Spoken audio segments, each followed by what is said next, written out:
I would like to ask for your perspective on a matter we currently have between me and my girlfriend of 2.5 years. So some context from the beginning. We were open about family. I have always wanted to have children, while she didn't share the same desire, though she wasn't against them either. Now we are at the point where we have to decide how to proceed. I recognize you would argue that this should be done at the start, and I agree. At the time, I assumed she might eventually come to want to have children as well. Anyway, we have been attending couples therapy for the last 4 months. First, to see whether we could resolve the question of not having or having children. Naturally, the sessions let us talk about our backgrounds, families, traumas, etc., which was all hugely helpful to both of us. Yesterday, not yesterday, but this was like 3 weeks ago, at the therapy, it was the hardest session for me. I'm still going over it in my mind, but essentially it was said at the session that I did not truly choose my girlfriend for who she is, but rather because of my wish to have children. What was then said was that for a husband, a wife should be before everything else, and children should be a byproduct of that love. Then on she went, so that she said, if a man would not want to stay with his woman even without children, he does not truly love her. And then some other points, but basically the point was that if I want to have children and I don't put my girlfriend before this wish, this is not true love. I'm struggling to understand this perspective since it differs so much from what I think. Why is it that if I want to have children, I first have to forfeit this dream of having children in order for my girlfriend to feel like I have chosen her for herself and not just because I want to have children. I would like to spend my life with my girlfriend. I value many of her good qualities that she has, and I want to have a family with her. Same time, I don't love her so overwhelmingly that I would be content giving up the dream of raising my family or our family. Why is this thinking considered flawed? And how does this lead to unhealthy relationships? Is it really not ethical love if a man is considering leaving his girlfriend if she does not want to have children? This is the essence of what I wrote. I hope it was understandable for you. Yeah, it makes good sense to me. And if I would like to hear from your girlfriend, how long have you guys been together? 2.5 years. 2.5 years. Okay, well, very nice to meet you, and I'm sure we could do some Nice to meet you. useful stuff. So if you would like to tell me your perspective, do you guys want to give me, like, I don't know, I hate to say sort of Bob and Jane because that's very, very Anglo. Yeah, sure. I've got to see Bob and Yeah, Jane. yeah. Okay. All right. So Jane, Yeah, sure. Jane, if not your real name, right? But Jane, if you could tell me a little bit about what you think. Okay, yeah. So this is also a struggle for me because, well, I do love Bob, and I think we have a good relationship. But somehow I'm not sure if I want to pursue this path of having children, even though I like constantly work with them or are in touch with them. So I'm like worried if we could proceed our relationship if like not having children or like if there is a desire and it won't happen for a few years, maybe it will, maybe it won't. So I am not really sure of what my future will be like. And Bob really has a desire, like he knows what he wants. For me, it's painful when he says like, I would like to be with you, but on the other hand, I still want to have children. So I don't know what I love more, what I would want more. Right. Okay. Got it. All right. And how old are you guys? Just roughly, just the 30s or mid-30s? Yeah, Yeah, 30s. in 30s. yeah. Okay. Got it. Yeah. Early ones. Yeah. All right. So, I mean, you got to make the decision soon, right? Yeah. Okay. And when did you guys first talk about having kids versus not having kids? Do you want to go? I don't know. So it was basically pretty early in the relationship, like let's say in the first few dates. Oh, so you did Oh. talk about it early. Okay. Okay, got Yeah, it. at the start. All right. And what was the conversation then? It was pretty much the same as we are now. I said that I want to have a family. She said she doesn't have the wish to have them, but she's not against them either. Okay. Just So was basically why did you, and I mean, I'm sure you guys have a great relationship, but I'm just curious, if you have a mismatch on something as important as having children, why would you continue? I guess it's because you really liked each other, right? Yeah, this is one point of view, and the other was like I said that I maybe it will become a desire for me. I will see, but I can't promise you anything yet. And he was like, "Yes, I want to pursue, but still, so that you know that I still have desire." So we said, "Okay, let's try, let's do it, and then see where the path takes us." Well, it's an interesting dilemma. And of course, you're not the only couples to deal with this, so I sympathize with that. But let me ask Okay. you something. It may sound like an odd question, but let me ask you. So I assume that you guys have a monogamous relationship. You don't sleep with people Yeah. outside the marriage, Mhm. or sorry, outside of Mhm. the relationship. So let's say that Bob said, I want to have an open relationship, like ew. But anyway, like he said, I want to have an open relationship. We sleep with other people. Would that be a deal breaker in the relationship? This is for you, right? Jane, would you say, no, I'm not going to be in a relationship with someone who wants an open relationship? Yeah, I would say that. Okay. Now, if so Bob, if you said I want an open relationship, and Jane said, well, no, I don't particularly want it, but I'm open to it. We'll think about it. We'll see over time, or whatever it is. That would be strange, right? That would be odd, and it would be having someone in a relationship who wanted something fundamentally different. If you want an open relationship and she wants to be monogamous, then that would be a difference of values, right? Yeah, I agree. So I don't agree.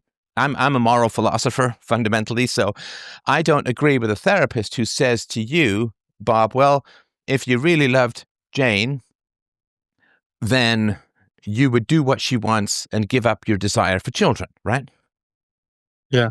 And the reason for that is that if we reverse that and we say to Jane, well, if you really loved Bob, you would decide to have children because that's what he wants. And so it doesn't work. It cancels out, right? Because if you guys Mhm. have conflicting desires, saying to the man, well, you just have to give up your desires, you have to change your mind, otherwise you don't love Jane. You could equally say to Jane, well, you have to give up your desire to not have children, otherwise you don't love Bob. I think that's not rational. Well, I know that that's not rational. Does that make sense? It does, yeah. So, Jane, my friend, my new friend. Yeah. Tell me a little bit about your history, your childhood, and I'll be honest, I'll be straight up front because I don't want to be manipulative at all. The default position is to have children. That's the switch that human beings are set to by default, because if we weren't set to that position, none of us would be here, right? Your parents decided to have children, their parents decided to have children all the way back 4 billion years or however you calculate it. And so the default position is to have children. And that doesn't mean that it's wrong or bad to not want to have children, but it's not the default position. I won't say normal because that's got a whole bunch of implications which I don't agree with. But do you agree that the default position for life has to be to create life? Yeah, for sure. And again, this is not saying there's anything bad or wrong or anything like that, but I'm just curious. I mean, maybe you were born with a different switch, or maybe things happened that made you less want to have children. But yeah, if you can tell me a little bit about your upbringing and your childhood, I think that would be helpful. Yeah, so I was raised in a family with I have brothers. So I was living in a city, in like quiet area. Uh, I I during the growing up, I had a lot of activities. I did some music activities, some other church activities. However, we all children, we struggled with a disease, and that's why my younger brother and me were quite a lot in a hospital. However, now we are like healthier, and this this thing changed, but still, I like 2 years ago or like 10 years ago when I was in the hospital, I had like so strong problems that I said like I couldn't give to anybody this kind of disease, and it's a possibility that also my children have it because I also inherited it. And I said no, no, I like never, I don't want to give that like to children. However, while growing up in a family, I had or still have some problems with my mother because we couldn't get along quite well. So, uh, yeah. However, now we have good relationship with brothers and father. So this is what I really like. But I was not sure if I liked how they were living their marriage. And this is also when I said like, no, I wouldn't like to live like that. So maybe it's a combination of both, even the give autoimmune disease, and maybe see how family looks like in a traditional way. So I'm not sure if now I'm afraid of something, or this is just something that is my new reality or truth for me. So yeah, Wow. like short. I'm picking my jaw off the floor. Okay, sorry. First of all, I just wanted to say, I mean, autoimmune stuff is really tough. I mean, of course, all illnesses are tough by definition, but autoimmune stuff is really tough, and I'm really sorry. How long were you ill for as a child? I mean, I have this from the since I was born, and like you have a period of time that is really like really bad, and then it gets really like a lot better, and then still like you can predict how you will how when you will get it. Um, yeah. So but still because of this experience when I was in the hospital, then when I was deciding what to study, I studied like rehabilitation, and now I'm working with kids and things like that. So from my experience, I saw what I would need when I was a child in hospital. So now I'm trying to do this as a career. Yeah, Well, that's basically that's very it. nice. Now, Bob, Bob, why do you think my jaw is on the floor? Um, Why do you think I'm well, surprised by what Jane is saying? mm, if I had to guess, it would be that why did I proceed with a person who had such experience? No, Regarding no, no. okay. Well, it's Mm, because in everything that you said at the beginning of our conversation was like, well, she just doesn't want to have kids. What did you not mention? yeah, all this, but that was supposed to be an intro. I didn't want to give you the her whole life story as intro. No, come on. Let's be fair here, and I think this is interesting. I'm obviously not offended or anything, but it's if someone calls me up and says, well, my kid just doesn't want to play basketball. It's weird. I played basketball. His mother plays basketball. His brothers play basketball. I don't know why he doesn't want to play basketball. And then we have a lengthy conversation about it. And at the end, he says, but he's only 5'2".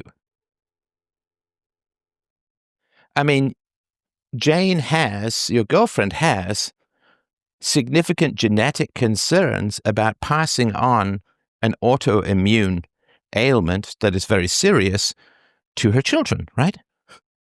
Yeah, Don't you think that's sort of important when you're talking about why she doesn't want to have children? I think it is important. Yeah, but I was assuming we would come to this topic anyway in the conversation. Well, Jane, were you surprised that this wasn't mentioned in whether you want to have children or not? Because I'm saying, well, the default position is to have children, and why don't you have that? And it's like, so, because that's the first question is, why don't you want to have children? And if it's just like, well, I prefer getting drunk every night, which of course you don't, but if you did, that would be one issue. Or if you said, well, I want to travel around the world and learn how to play the mandolin or whatever, it's like, okay, well, those are competing interests. But if it's a medical reason, that's a whole different thing, isn't it? Well, for sure is, but like I had like huge problems 2 years ago and even a year ago, and Bob was always like he was helping me getting some medicines if I need it, or yeah. So he and when I mentioned like if we would have children, that there is a big possibility that they will have it as well, and he was just like, I accept you. I know that there is a possibility. So, yeah, I'm willing to still have children.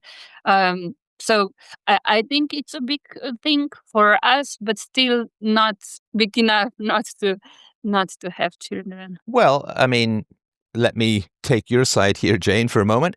Well, I guess this is a question for both of you. So if you have children and the children end up with this autoimmune disorder, who do you think would be taking care of the children the most?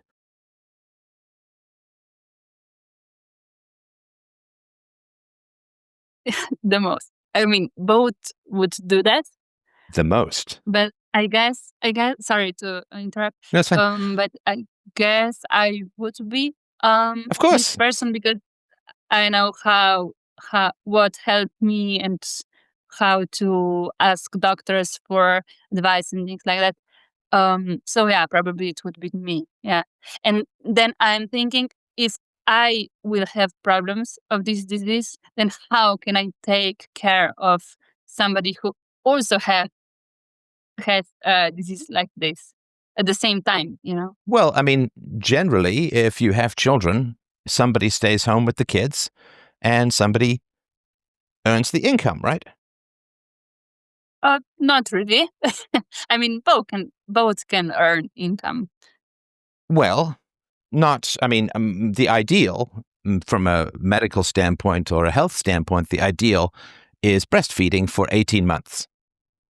Yeah. And it's not just the milk, it's the whole skin-on-skin contact, the eye contact. It builds empathy for the children and all that kind of stuff. So if you're going to have 2 kids spaced 1 year apart, that's, 18 months plus 18 months, 3 years plus another year, where, you're not exactly going to jump into a big career if you're going to have another kid soon. So that's at least 4 years that the mother has to stay mostly with the babies, and the father usually is the one earning the income. I think that's the standard setup, or that's the ideal setup, because I personally don't see what the point is of having children and then handing them over to strangers. That doesn't seem to make any sense. That's like getting married and then moving someplace else without your partner. Like, it just doesn't really make sense. So in general, if you were to have children and the children were to have these ailments or illnesses, then you, as the mother, would be staying home for the most part and taking care of them.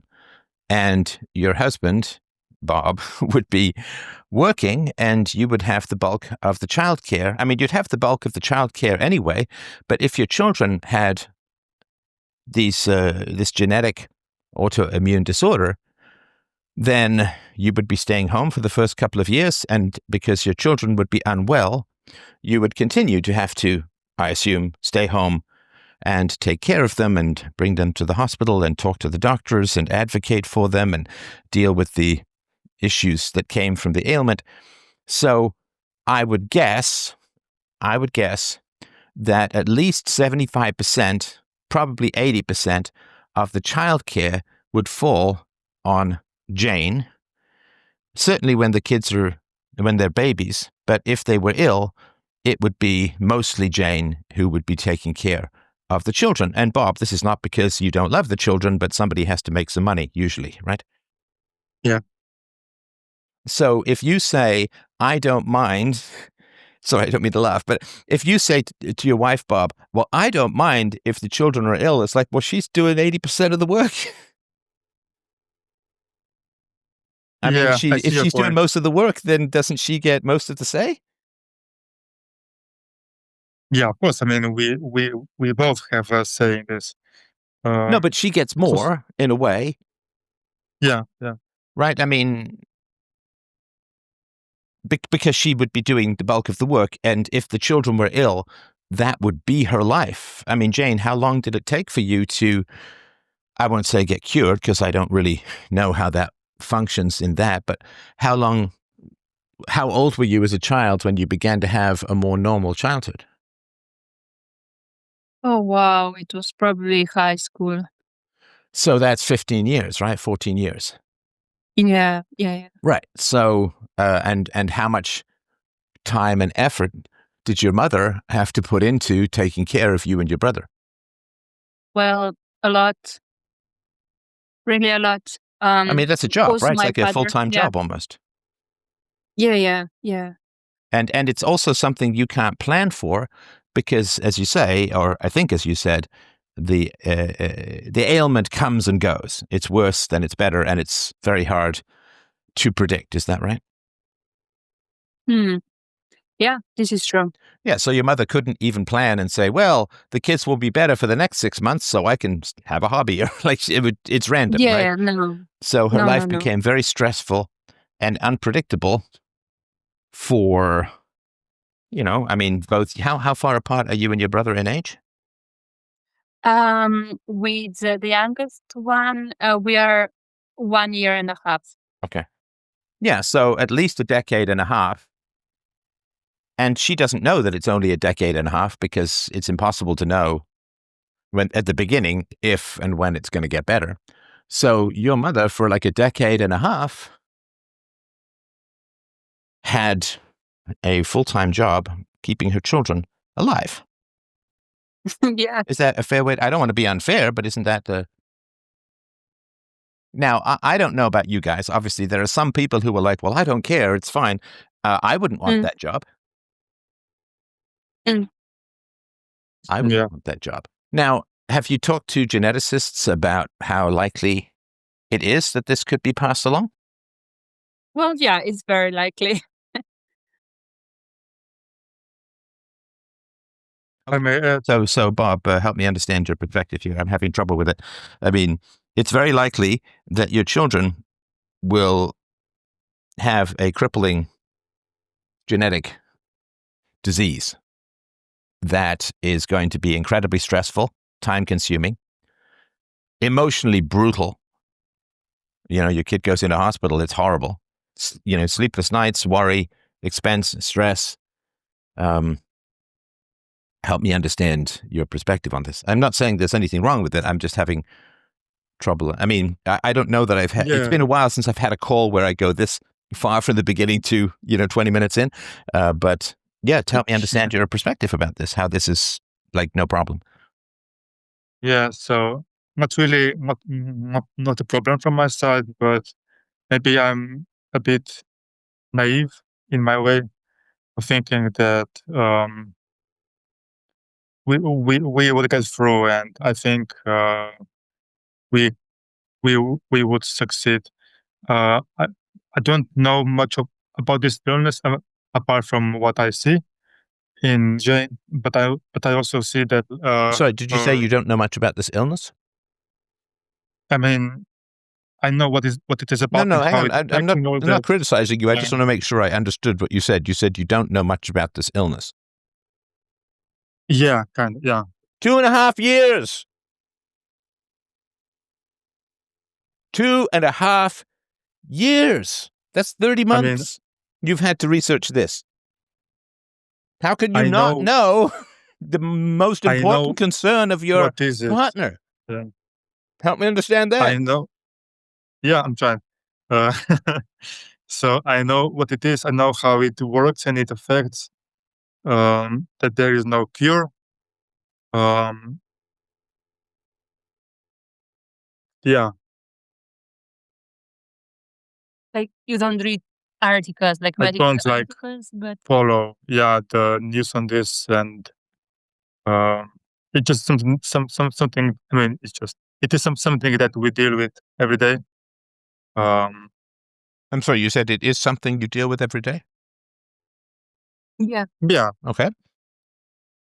So this is the major issue that affects your wife's health, and you don't know much about it? So what do you think? I should know more about it. Well, you yourself said, I don't know much about it, so you must have a standard of knowing a lot about it that you don't fulfill, right? Just based on what you said, right? Let's ask your Well, maybe let's ask your partner. What does he? I mean, in terms of 100% knowing a lot about it, what percentage is Bob at? I mean, he it's not like that he reads medical articles about that, but like when I had some appointments or to doctors, he said that he can come with me if I want. He was reading about medicine that could help. Um, he read some articles also about that. So I think that he did his kind of research, but now that like I became a bit better, it's like he doesn't read about it so much. But before, when I was like worse, he was like more into it. Well, so Bob, I mean, you have access to the best source of knowledge about dealing with this illness. And and that's not Jane. Who is that? Google. I'm sorry? No, not Google. Good Lord. It's Jane's it is not. Oh. Have you talked to Jane's parents about what it's like to deal with and manage this illness in children? It was a thing that we talked about, but not in a sense that I wanted to specifically talk about this. Also, a lot of this stuff was shared by Jane. I mean, she told me a lot about how her upbringing was, and yeah, I wanted to know that. Right.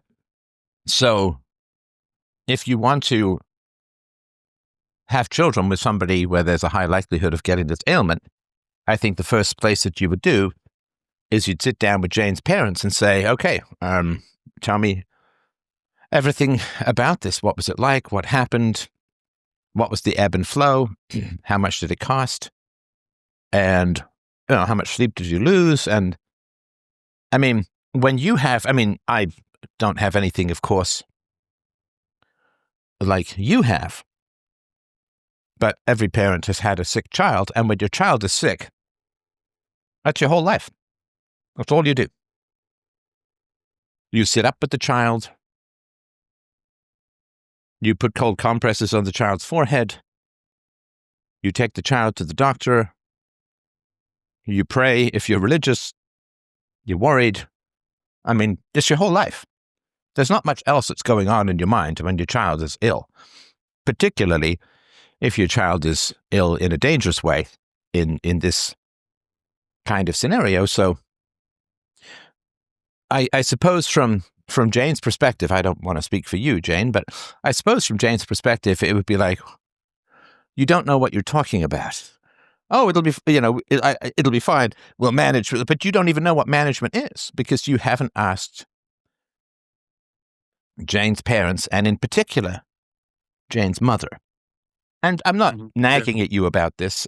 I'm just saying that Jane's hesitation, I assume, has something to do with the fact that you're just saying it'll be fine without actually finding out what you're talking about, if that makes sense. Yeah, I think that you have a point, yeah. So, I agree. and now you listen to this show. You're very smart. That's great. So, no, I mean, I'd put everyone who listens to the show, top 1% of intelligence. You're an intelligent guy. So what I'm saying, I assume, is quite obvious, right? Yeah, now that you say it, yeah. Well, but as a smart guy, why wouldn't this have been something that you would have done already? Because you're a smart guy. So it's not like, oh, I can't possibly. I mean, it would be like if I want to go into business and I'm going to risk my entire life savings, right? Let's say I want to open up a coffee shop, right? And I'm trying to convince my wife, hey, we should take our entire life savings and we should open up a coffee shop, right? It'll be fine. And my wife's father, my father-in-law, ran a coffee shop for 20 years. And I never thought of asking him for any advice. Wouldn't that be strange? Yeah, it is strange, yeah. So that's my question. I'm sorry, go ahead. Yeah, I'm thinking what the reason be that I didn't think of this. Well, also it should be Jane's parents' job, just to let you off the hook a little bit. Thanks. I mean, if I've run, like, let's say that my daughter marries some guy or is really interested in some guy, and I hear that guy wants to start a podcast, right? What would I do? You would try to help him. Well, yeah, I'd talk to him about it, right?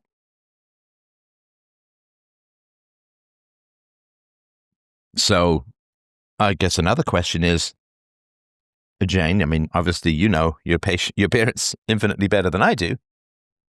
But why do you think that your parents haven't talked to you and Bob about the issue of kids and so on?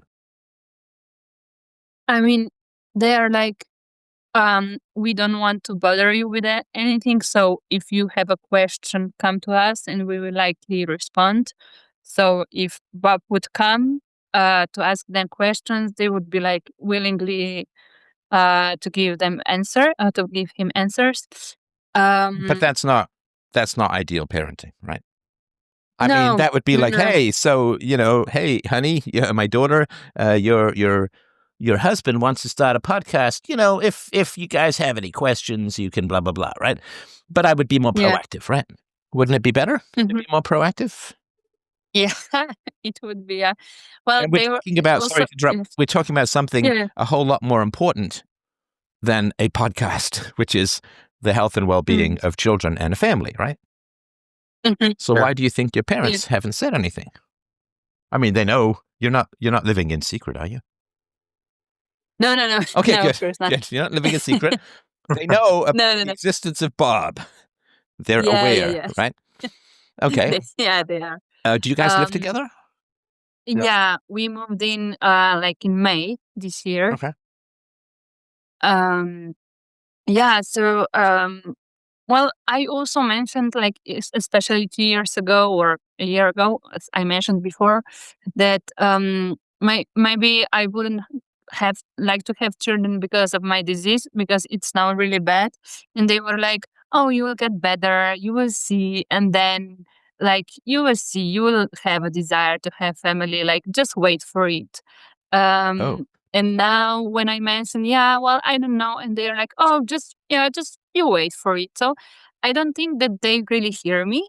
Um, I don't really think that they see this kind of perspective of like, let's talk about this with Bob, and well, I don't have this feeling that Well, they have they ever think of. asked, sorry to interrupt, have they ever asked you, Jane, whether what Bob thinks about children, whether he wants children? Have they ever asked about that? Yeah, they asked. Okay. Yes. So they say, does Bob want children? And you say what? I say that, or they say like, if we are playing with nephew, he also has this autoimmune disease, but it's not that bad. However, if they see Bob playing with my nephew, they're like, "Oh, you're so cute. It suits you. Like you should be a dad." And they are just like, "Oh, he has a lot of potential. He is good with children." Like just they're giving observations of what they see. So yeah, and they're just saying, "Yeah, you should have children, get married." Things Oh, like that's that. interesting. So why do you think they're not talking about it directly? Um, what do you mean by talking it directly? Well, saying, so, I mean, again, I'm putting myself in, this is the dad's perspective. But if my daughter was in her 30s and living with a guy, I would say, well, what's going on? Why aren't you married? Are you going to have children? All of this kind of stuff, right? I would say all of that. And I guess that's what I'm trying to understand. Yeah.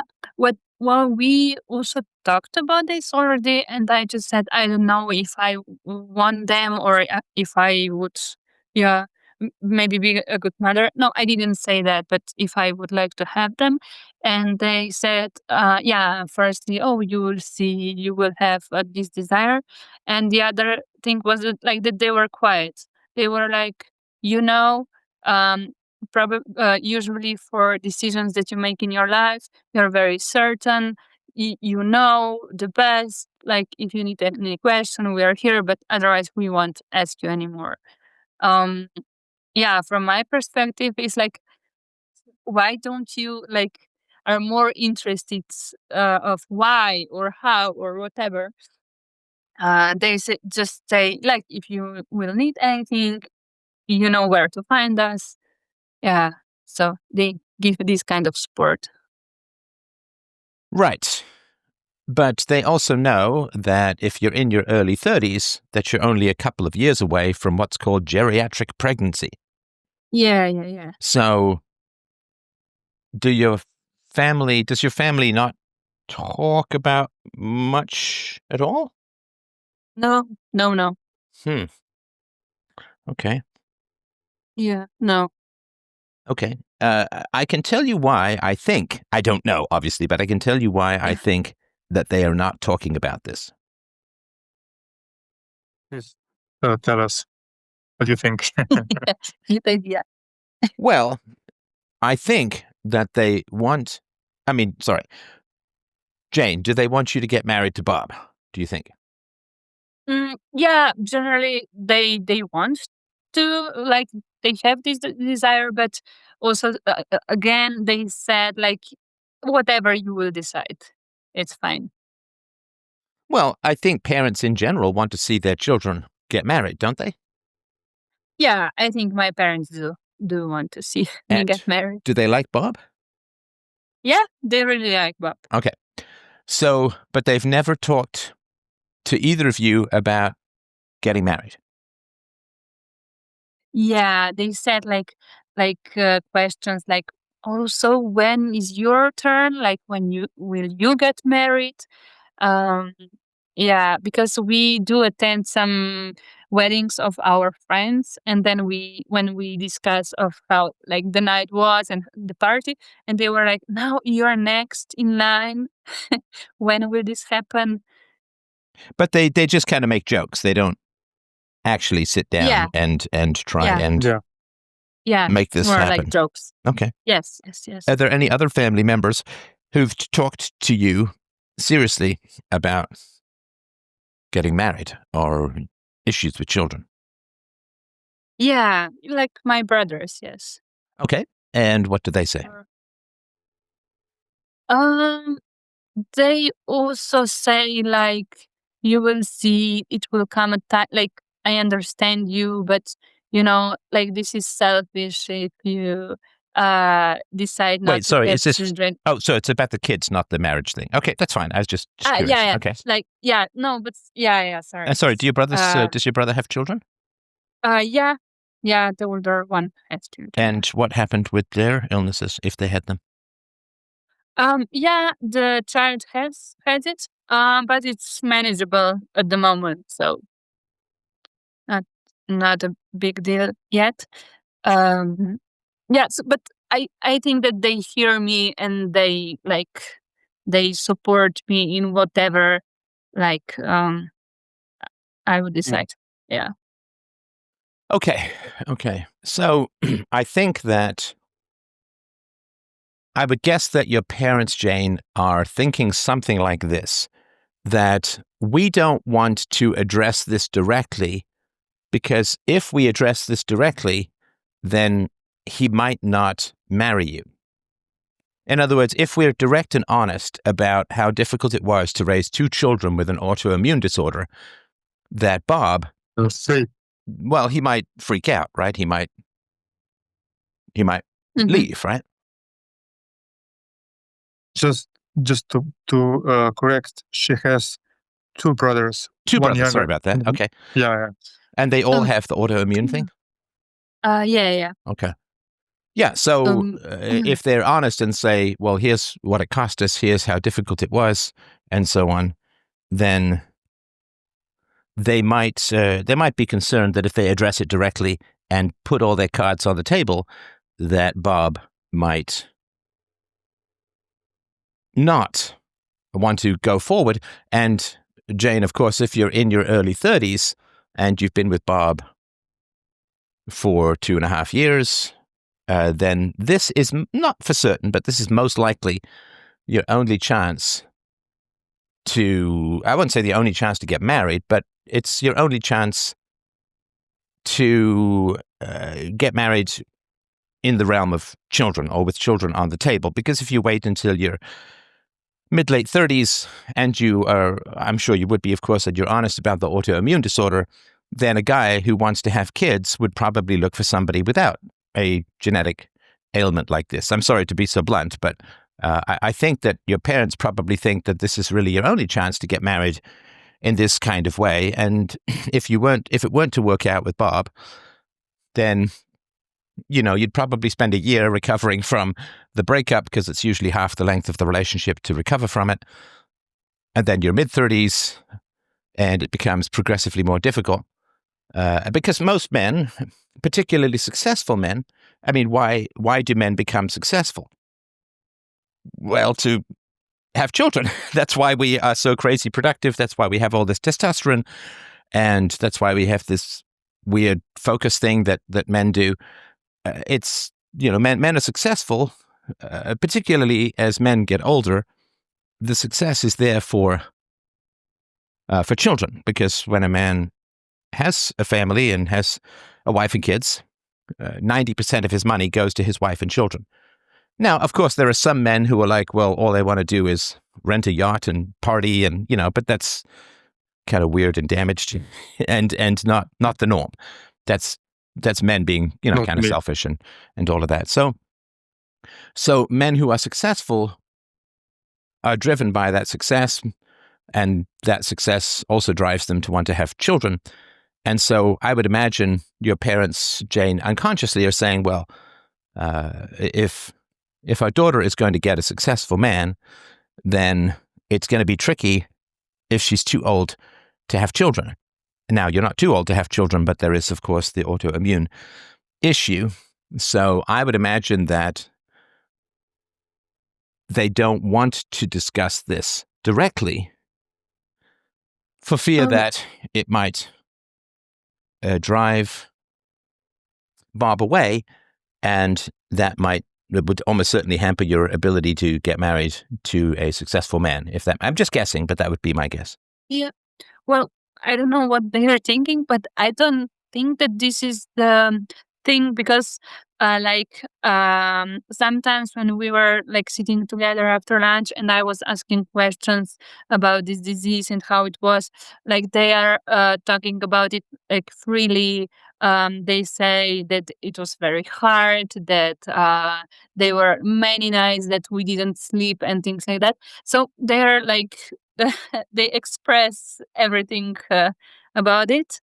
I don't think that this could be the reason. Well, but have they talked about all of behind. that with Bob? I mean, not specifically just with him, but like when everybody was around the table. Yes. Okay, so they have talked about all of that. And why do you think they haven't been more direct with Bob and sat Bob down? There's the old question that parents are supposed to ask, particularly fathers, which is, what is your intention? What are your intentions with my daughter, or with our daughter? And why do you think they've been so much hands-off about this? This is just how they are.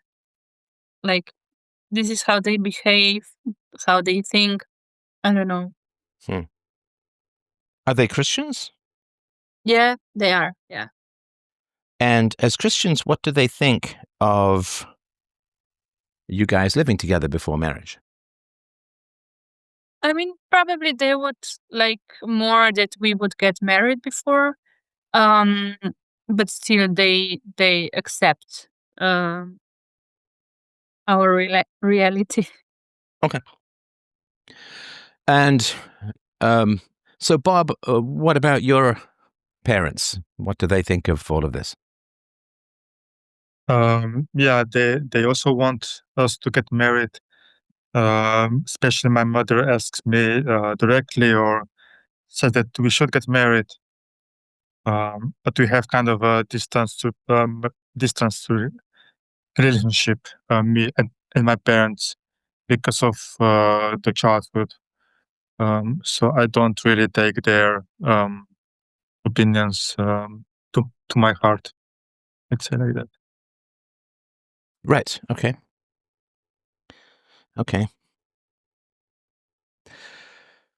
And are there any other relatives, Bob, that you have on your side of the family, of course, that are talking to you about marriage or children or anything like that? Yeah, my grandmother. She's similar to Jane's parents. She mentions it every now and then, but doesn't really doesn't sit me down and talk about it seriously. I would say the most active in this is my aunt. She is borderline pushy about it, but she's very like, she wants us to get married, and yeah, she believes in us. That. Okay. And tell me a little bit about how you met. How we met? Yeah. Mhm. So we were going to the same class of dancing, swing dancing, Oh, nice. and then and then we locked eyes, and then I invited her for some dates. We went to hiking, we went to a drink, and then just on from there. It was fun because I asked her very early, after 3 weeks, if she wants to be my girlfriend.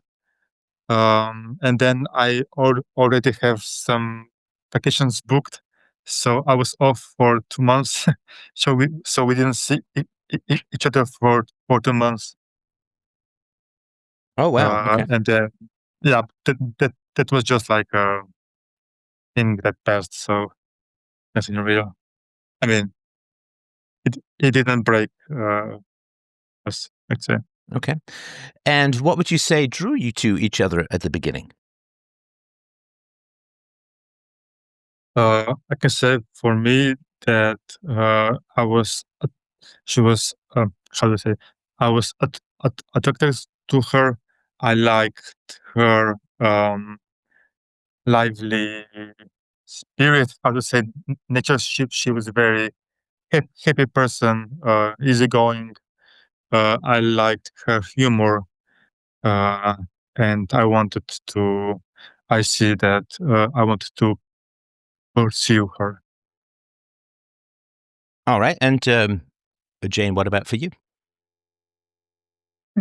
So I was very like he attracted me because he was very into nature, into getting to know new things about sports, and I really liked that he was very deep.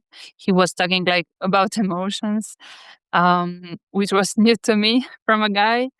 Um, yeah, like he was very. Like he was very careful of how I feel, what to say. Like, yeah, um, yeah. Like I really like that he was very like he knew what he wanted. Also, while he was working, he has everything organized, and this is what I really liked. On the other hand, he was like very emotional, very active, and as well easygoing. And how much? And I don't have I don't have any problem with physical attraction. It's very important. But how much was Yeah. physical attraction a part of your initial appeal to each other? Yeah, for me it was very high. And what is it about his look that you like? Well, everything. A tiny bit more specific. Can't be just like his entire being, every single cell, his liver, his kidney. Yeah, yeah, yeah. Um, yeah. Well, I don't know what to say. Well, tall, dark, handsome, great hair. Yeah, yeah, What are yeah. we talking So here? yeah, yeah. So that he's taller than me. This is what I like because I'm also quite tall. Um, yeah, Oh, so you need a tall guy in a way, right? yeah, Because yes, yes, yes.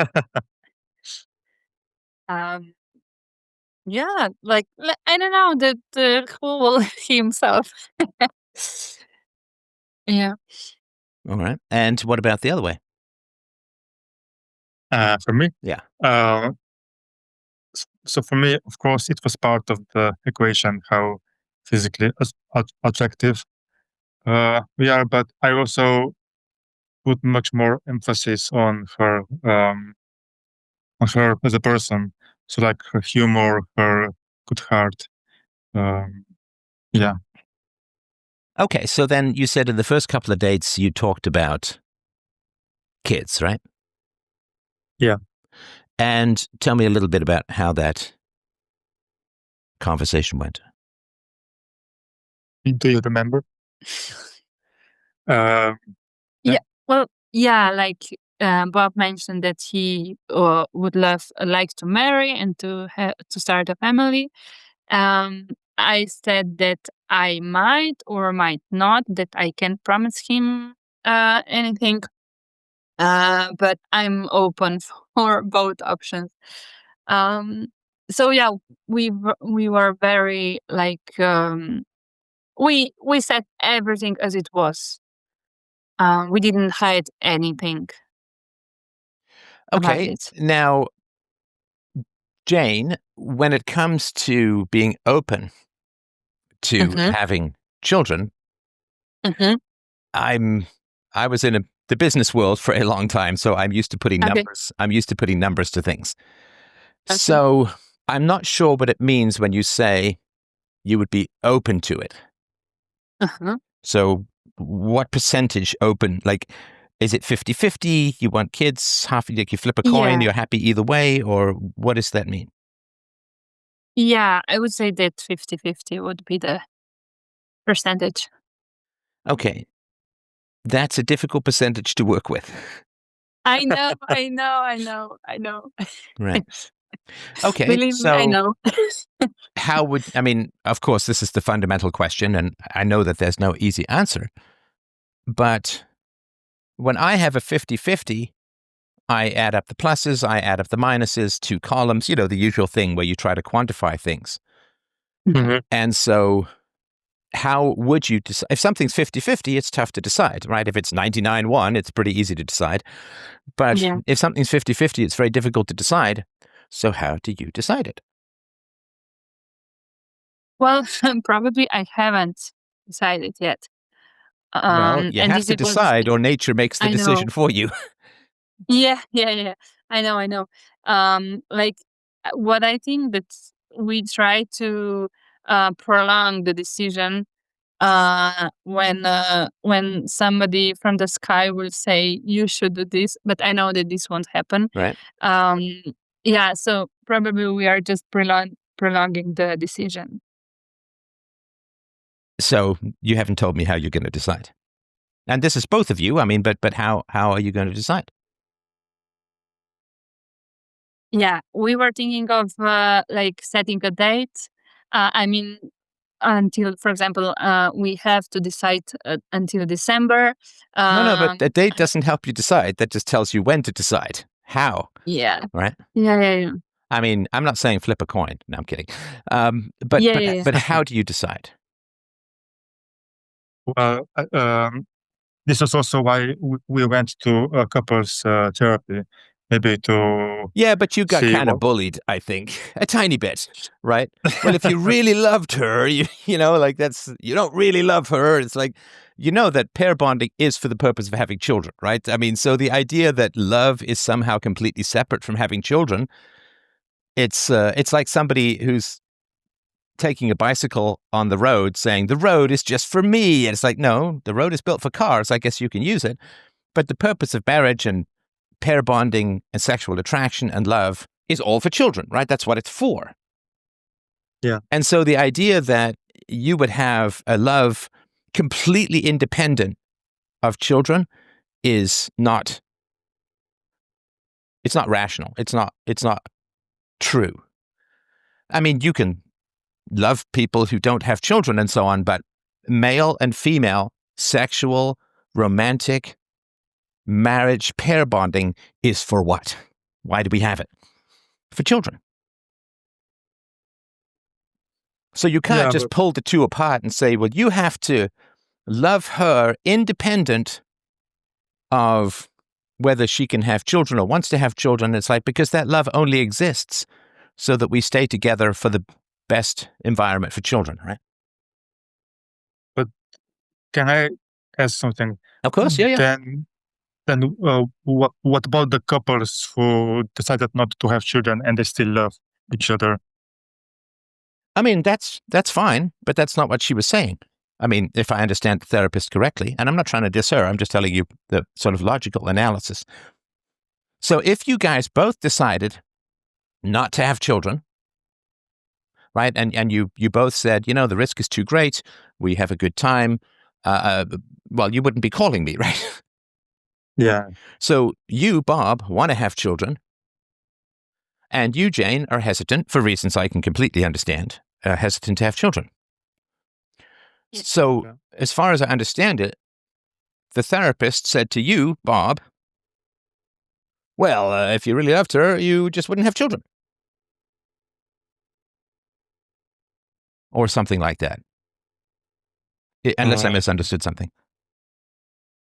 Yeah, it was basically because I am thinking of not being with her because I want to have children. This is not true love from my side to her. Well, but that's saying that if you love being a father and you love the idea of having children, that you have to give that up. For Jane. Yeah, this is my right. So you I mean, my saying that yeah. it's anti-love to not be with a woman who doesn't want to have children. Well, you want to love your children, so it's not anti-love.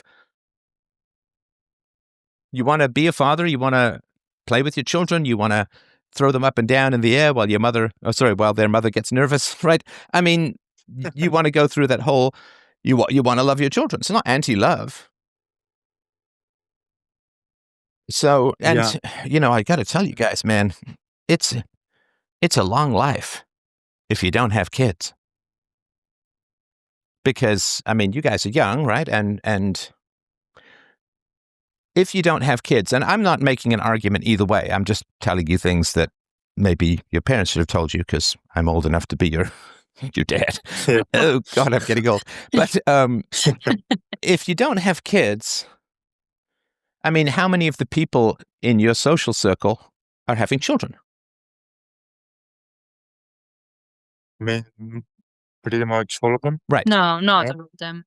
Most No. of them. What percentage would you say? 70?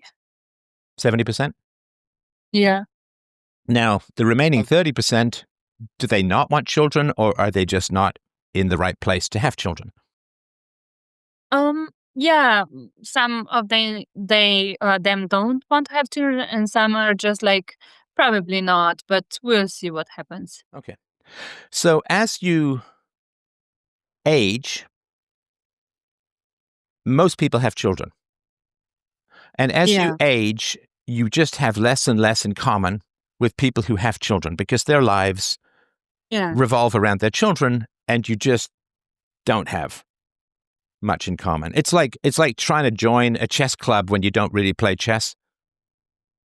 Mm-hmm. And so you will end up with less and less in common with the people who have children. And also, as you get older, it is important to be concerned about the challenges of regret. And this is for both of you, but I think more for Bob because you don't have the genetic issue.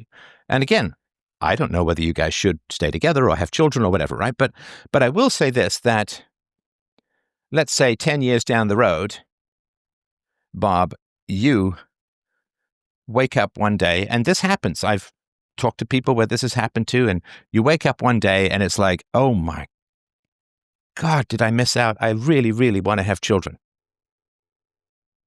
And Jane is too old, but you can still have children.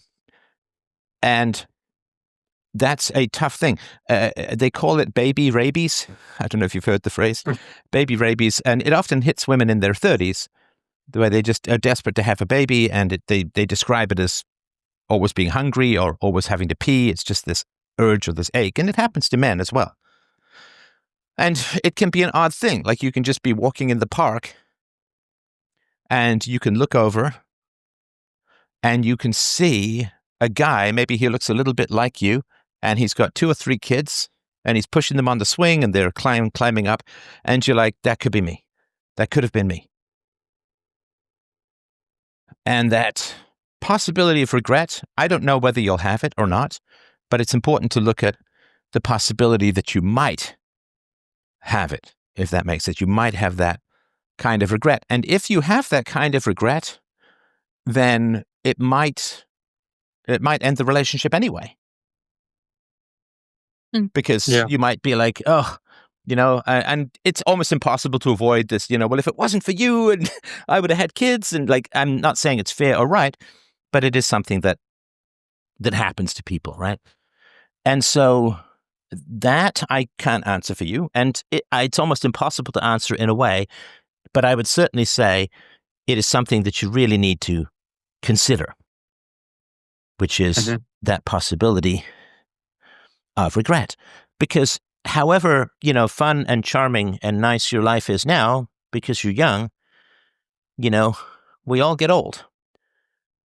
And when we get old, it's nice to have new life around. It's nice to have grandchildren.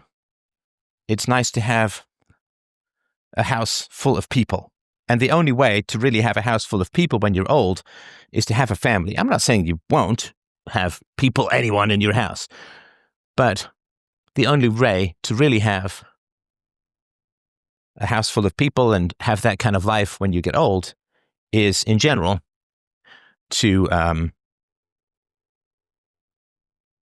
have kids. And again, whether you do that or not, but I think it's an important consideration. And I mean, I always wanted to be a father. And I mean, I worked in a daycare and I get along very well with kids and all of that kind of good stuff. And I always wanted to be a father.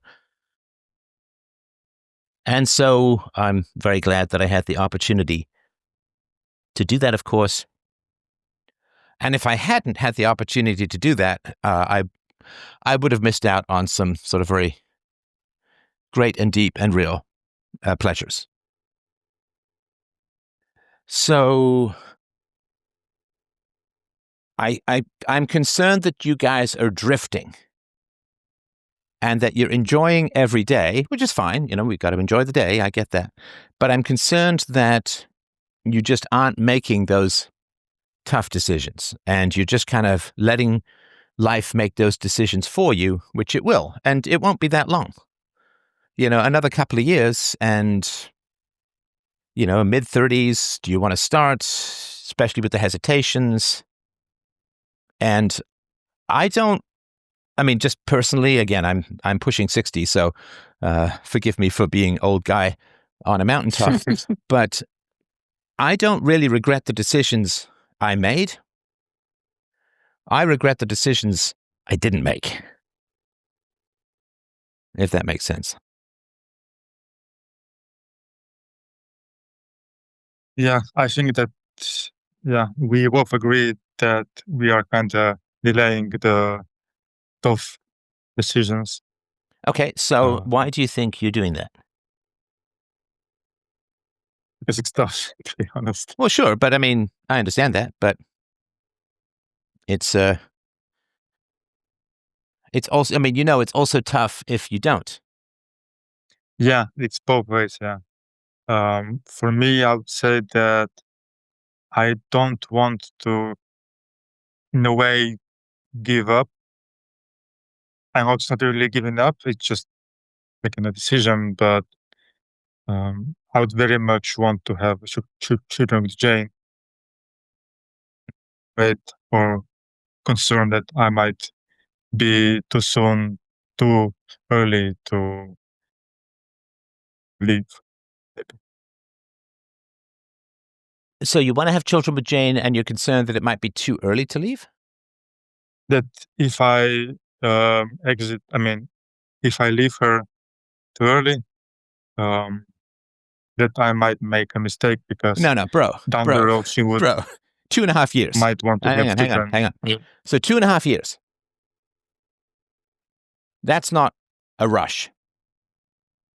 You guys have had 2.5 years. That's a long time. Most of our ancestors had to decide to get married in 3 months. 2.5 years is a long time in a relationship. I mean, tell me if you disagree. No, I agree. I think we also have to count in the disease and all that. what's happening, but Well, yeah, no, but that's a different category. years, yeah. It's just if you if you tell me, well, 2.5 years to make a decision about a relationship is too soon, and I'm like, it's really not. You have all the information that you need to make the decision. And again, I don't know what the decision should be, but saying it's too soon, if it was like 2 months into the relationship, I'd say, yeah, I can see that, but not 2.5 years. Yeah, I don't think that is too soon because it's really not. But I think that like we both feel that we feel more than we did in like previous relationships. Sorry, you feel, I that didn't quite catch that. Sorry, you feel what? so we feel that we feel more like that this is the right place to be, that we are more like confident that it's something more than just that That it was before that we're meant for each other. yeah So the relationship is better than what you've had before. yeah but I don't know what we are waiting for. Well, you're I think waiting. No, I can tell you what you're waiting for. You're waiting to make a decision about children. Yeah. I mean, okay, let me ask you this. Have you talked to a geneticist and gotten the more exact odds of the likelihood of your children having this genetic disorder? no, we haven't done that. Oh, guys. Why not? Because you can get all of these things tested. I don't know how good it is. I mean, I assume it's somewhat decent, but you can I get don't all of think this stuff they're tested. best. So why wouldn't you say, here's my cheek swab, here's your cheek swab, give us the numbers, doc? Well, yeah, I was speaking to doctors about this even before, and they say, well, yeah, there is a chance. You don't know, like There is a chance. you There's a you can. chance you could win the lottery. What does that mean? There's a chance But you get hit by a meteor, but it's not the same as I know. there's Yeah, a but chance you could survive jumping out of an airplane. But I'd like to know the actual yeah, numbers. yeah, but I don't think that they know them. Well, no, the They are doctor. just like, Hang on. So a doctor won't know these things, but a genetic specialist would, wouldn't they? I mean, your doctor can't look at you guys and eyeball you and hold up his thumb and measure your phrenology and tell. But I think again, I'm no expert on this, but as far as I understand it, you can go to geneticists and you can both give your genetics and they can give you a number. From what I know, and I know that I have said before that I don't know much, but I don't think there are any tests no, for this. yeah, no, genetic, yeah. There. Okay, so we can. I'm sorry, do them. Bob. You're Yeah. saying there are no genetic tests, and Jane is saying that there are genetic tests.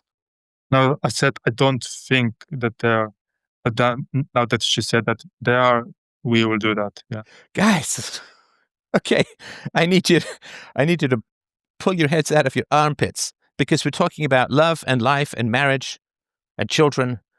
You have got to stop avoiding issues. Get to a geneticist. Get a number.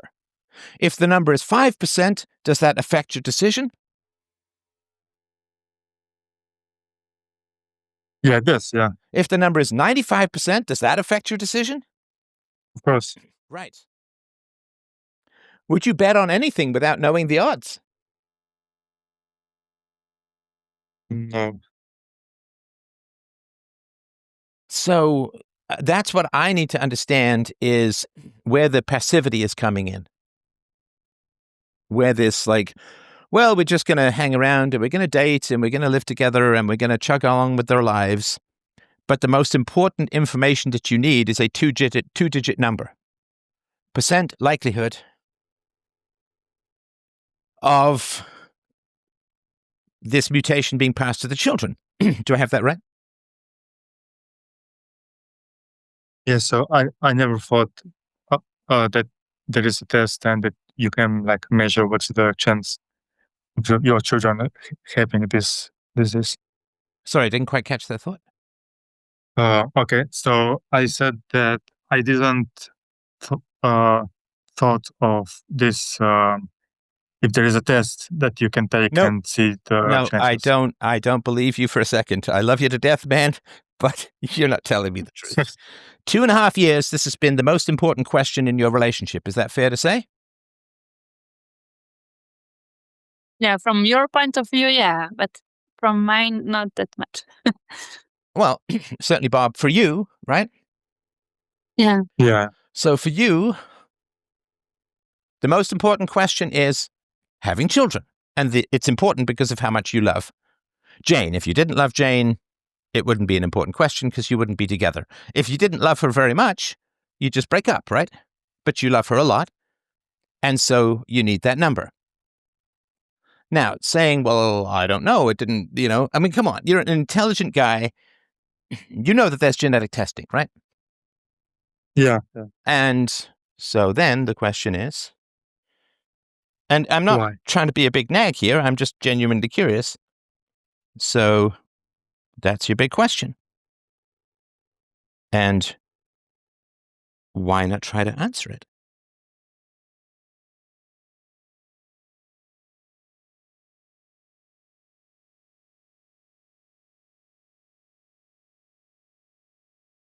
Yeah, I'm thinking it's the same reason that I'm trying to avoid making the top decision. This is my first guess. Okay, so if you get the number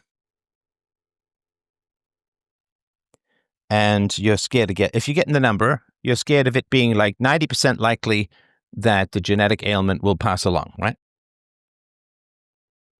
Yeah. Okay, so, and listen, I mean, obviously that's a difficult thing, but tell me the major or the most important difficulty for that. For this disease? Well, let's say you get, I don't think it would be the case, but what do I know, right? But let's say that you get the answer back that based upon the combination of your genetics, it's 90% likely that your children will have this ailment, right? So let's say you get that. Then tell me about the difficulties for you. And again, I understand them, but I want to just make sure I understand them from your perspective. Yeah. My thoughts, if I would get that number, is that yes, there will be most certainly this illness with my children, but at the same time, I saw like with her nephew that it's really not impacting his life, and then Jane's brother kind of got rid of this disease in a way, so it's not like 100% chance that this will be very bad for the child.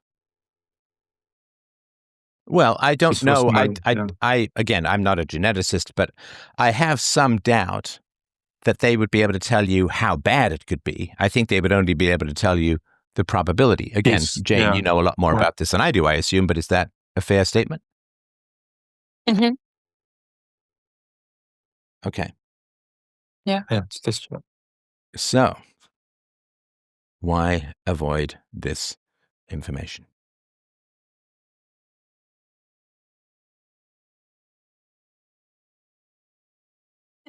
Right. Yeah.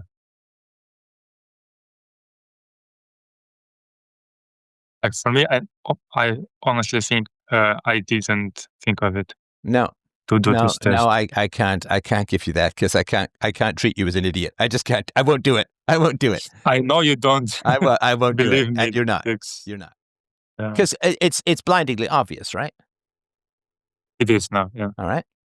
So I think that you both have been almost colluding about this because this is the most obvious and essential information to get. Because if something's 50-50, you can't decide. Like, nothing in life is actually 50-50. But let's say that something is exactly 50-50 it's impossible to make a decision. So, Jane, when you said it's 50-50, I'm like, I bet it's not. But you make it 50-50 because then it becomes impossible to make the decision. If everything is perfectly balanced, like let's say that you don't have a GPS and you come to a road, the road goes left and the road goes right, and you have no idea which way to go. Is there any rational way to make that decision? I mean, I could ask somebody for No, directions. let's just say you're driving and there's cars behind you and you've got to go and you've got to just drive. Yeah. There's no way to make, you just, I don't know, left or right, but there's no way to make that decision. So when people say 50-50, what they mean is procrastination.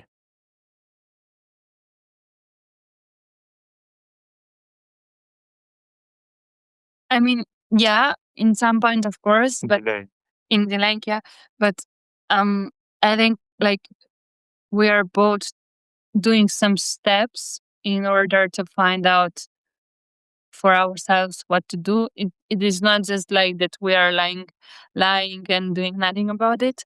But yeah, Okay, so for me, hang on, but I'm sorry to interrupt. Mhm. But the most important step you need to The take test, is to find the number.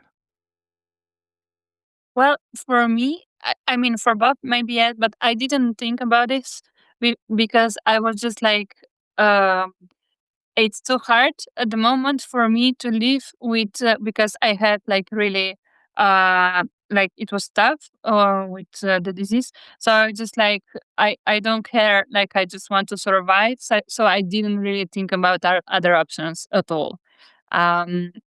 So Well, but I'm sorry to interrupt. And I would put that, this is a mildly critical thing, I suppose, but also it's an encouraging thing. And again, it's just my opinion. But Jane, I think that's a deficiency of love for Bob. yeah, Because I agree. I had the disease and I hugely sympathize with that. And I don't want the information. But Bob needs the number. So I don't know. I mean, if I was I'm not a therapist, right? But I would ask, rather than saying to Bob, well, if you really loved Jane, you just wouldn't have kids. And it's like, that's not really an answer. But I would say to you, Jane, Bob needs that number. Because if the number is 95% and then you sit down with your parents and they say, oh my gosh, it was really the toughest thing that we ever did. And, 3 kids and, oh my gosh, it was brutal. Then Bob can make a decision, right? Mm-hmm. But you know a lot more about this illness than Bob does. You're not getting the number and you're not sitting down with Bob and your parents and saying, okay, let's really talk about what this means. Because for Bob, it's kind of abstract. You need to spend a weekend with your parents and they need to go over everything that happened so that Bob can make a more informed decision, right? And would that, however difficult that might be for Bob in the short run, if Bob says, gosh, I see why you don't want to have children, or I see why you're hesitant to have children, I understand that. And having talked to your parents, I think I really understand how difficult it is. So I love you and let's not have children, right? That could be one outcome, right? You could find out that the probability, for whatever genetic combination reasons, you could find out that the probability of this ailment being transferred to the children is very low, which also would be helpful information for both of you, right? And this is to you, Jane, you know a lot more about all of this than Bob does, but you are not giving him or getting to him the information that he needs. Now, again, Bob, you could have said, listen, let's just do some genetic testing and find out what the odds are. There's no point just guessing and thinking and 50-50. Like, if you don't know which way to turn, left or right in the car, you look at your GPS. It's going to say left or right, right? Yeah, of course. You need to gain some information. Right. So you guys are you're avoiding information. And the two primary sources of information, I think, genetic testing and talking to Jane's parents. Yeah, for For us, it was going to the couples therapy. The first thing. Well, but couples therapy doesn't give you any new information. And see, couples therapy can't help you. It kind of does, right? No, it doesn't give you new information because it doesn't change. If it's 50-50, nobody can tell you what to do. If something is literally 50-50, nobody can tell you what to do. If it's 51-49, oh, well, okay, then there's, a bit of pressure on one way versus the other. But, if you're on that fork in the road, right, it's going left, it's going right, and you're trying to get to a town, and then there's a sign on the left one that says, town this way, you go that way, right? But if you don't have any signs, and then you just, I don't know, go left or go right, but nobody can tell you what is the right decision because you just don't have the information. And that's what 50-50 is designed to paralyze. And there's a reason that for 2.5 years, you guys have avoided. And look, I sympathize. Please understand, I'm not nagging. We all have this tendency. So I sympathize and I understand, but I just want to be clear that you guys have specifically avoided the information that you need to make this decision. And the really interesting question is, why?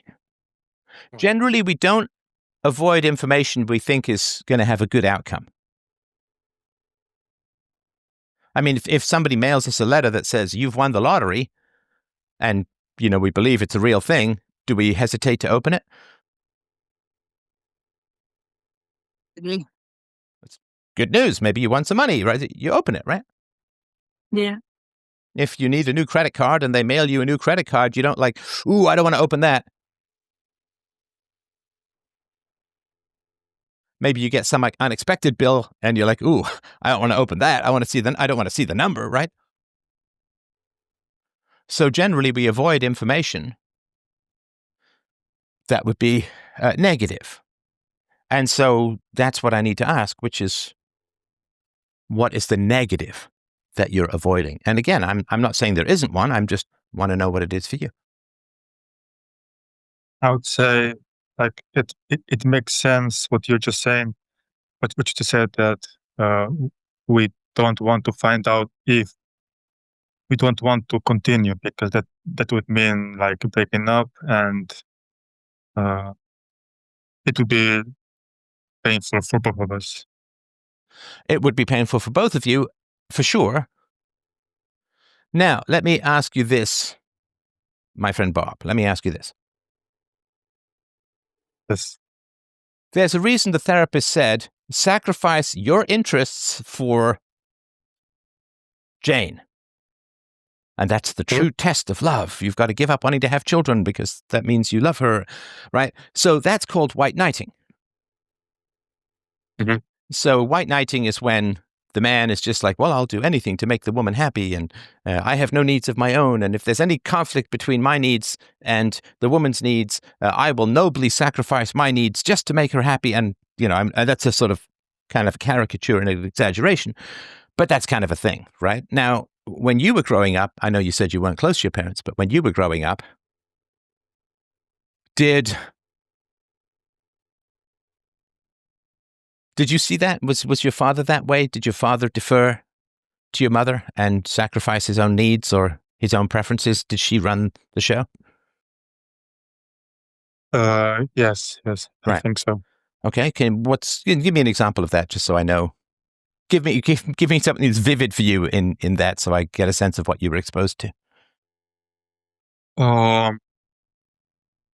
first thought is that when there were times when they disagreed on something, my mother would escalate emotionally on the topic, and then he would just let go because he didn't want to escalate.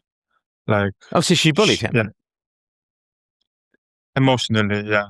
I get that she didn't hold his hand in the toilet. He didn't put his head in the toilet, but she she was a bully in that she would escalate until he gave way.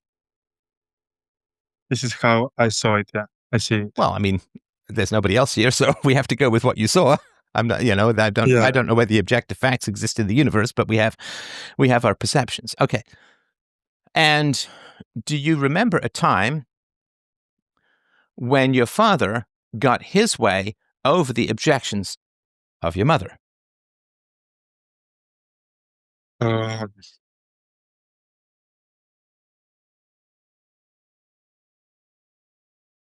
It was, yeah, there were times, but the end result was not good, I think, in the end. Give me Because an example of that, if you could.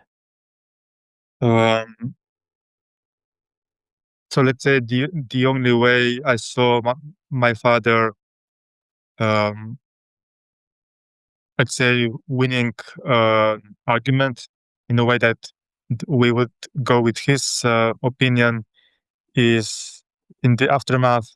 My mother would still be like disappointed and angry and nagging him, and he would just say, "I don't care. We're going my way." So he didn't get his way. So, I mean, not fully, yeah, but I don't know that. I don't know what not fully means. Nobody ever fully gets their way. in a way that, let's say, let's give an example. My father wanted to go hiking. My mother would like to go to the beach, and then that just we just drove to the mountains, even though my mother was nagging him and being, yeah. Oh, so she just kind of made him suffer. rude. Yeah. Okay. In a way, yeah. Okay. So yeah, we did go to hiking, but at this expense, so not fully. Yeah. Okay. And did that continue? Do you know if, I mean, you say you're not close, but you know that never changed, I assume. I think now that they are alone, they get along better. But I know that there are still topics in their lives that they don't want to touch or go to or discover. And how did they Yeah. discipline the kids? Sorry, How did they discipline the kids? us? Yeah. Spanking was used like, let's say, 5 times in our lives. But mostly the thing was that my brother was also mentally ill, and there was he was physically and emotionally abusive toward me. My parents didn't really prevent that. This is the main reason why I'm not close to them now. So in a way, they weren't really. What was the question? Right. I'm sorry to hear that. What do you mean by mentally ill? So when he was born, he couldn't breathe for some time, and then part of his brain like died out, and he was like mentally less capable. Yeah, less capable. Oh, so he was developmentally delayed.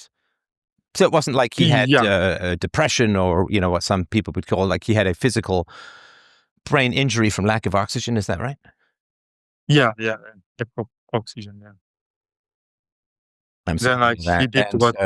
I mean, I assume, was he tested? I mean, what did he get an IQ diagnosis or? I don't think so. He finished some lower school, but that was it because he couldn't do more complex work. Oh gosh, I'm really sorry. That's very tough. It is. That is very tough. And is he still living with your parents? Yeah, he is. He cannot live on his own, so they're taking care of him. Okay. Wow. Okay. All right. Again, very, very sorry about all of that. That is very tough indeed. It's very tough indeed. Thank you. Okay. All right. So, Jane, do you know this? You know all of this about Bob, right? Yeah. Okay. So you know that Bob grew up in a situation where he could not exercise his willpower. He could not exercise his will or free choice. Yes. So when you give him something that's 50-50, that kind of is like some elements of his childhood. Yeah. Do you see what I mean?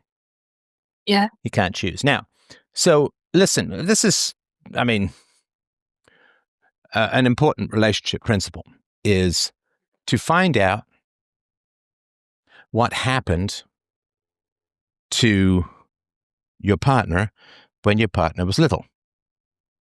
Right? And of course, in this case, you found out that Bob was not able to make a choice and that he saw his mother dominate his father, right? Now, what is the most important thing to do for Bob, being his girlfriend, knowing that that's the fact? What's the most important thing you need to do?